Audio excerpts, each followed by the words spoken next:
always keep focused on our goal. You're here in New Orleans to find a man, to see if you're ready to make a move. Cheers to this. We all deserve the best. All right, ladies, do you want to know who I have matched you with? Oh, wow. Ooh, looks good. That was a small sneak peek of Ready to Love, Make a Move, which is a new spinoff in the Ready to Love world. So joining me right now to tell us more about this new season is the host and matchmaker of the show, Tamica Lee. Thank you so much for joining me.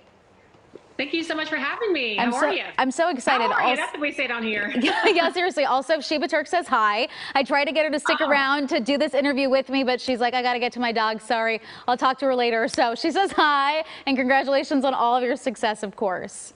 Oh, I love her so much. That's my little sister. I know. She's so great. She speaks very highly of you, too. Also, I'm kind of curious how you even got into this role of being a matchmaker. I know it's really important to a show like this, of course. So I want to talk about how you even got into this whole thing and what's the biggest challenge when you're talking to these couples about their relationships and how to move forward.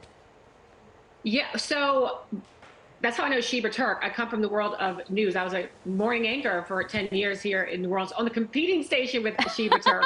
But I know, really, right? I know, so funny. But, you know, I had Southern Charm New Orleans. I was on that show. I coached dance team, NFL cheerleaders at the same stations.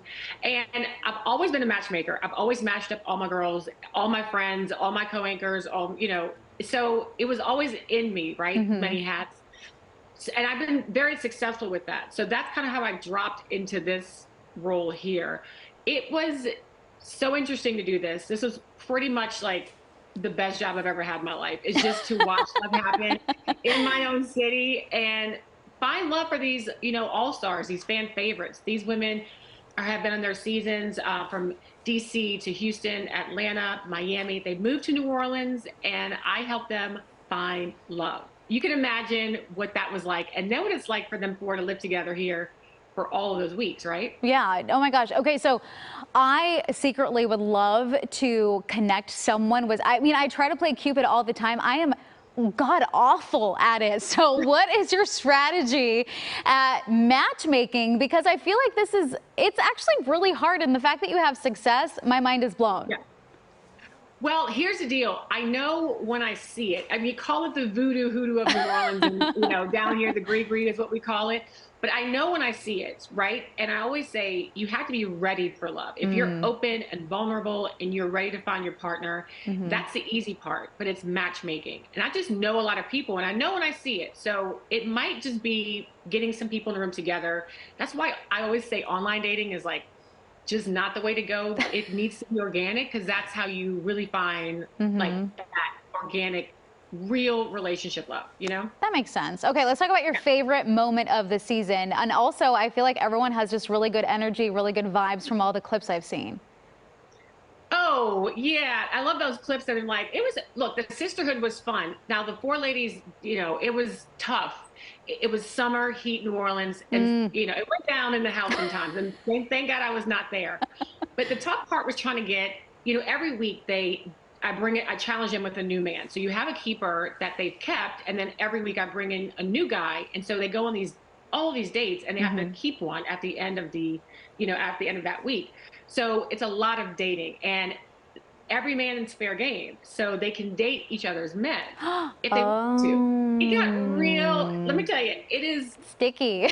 Quite a ride. I know. Every time I went in, I'm like, what about, you know, what's going on? So, you know, who likes who, and he's dating her. It was pretty fun. Do you give them advice when they get confused? Because I feel like it should be, I'm married, so I don't remember this because I've been with my husband now for a very long time, but I feel like that would be confusing a little bit. It was very confusing. We have one of the ladies, I'm not giving away, she ended up dating a guy, and it had like the same name. So she's just calling different, you know, him the wrong name, him the wrong name. It was really funny. But all in all, you know, taking someone out of your element, like in your city, and bringing them to a new city, and then dating their guys in their city, that's pretty tough.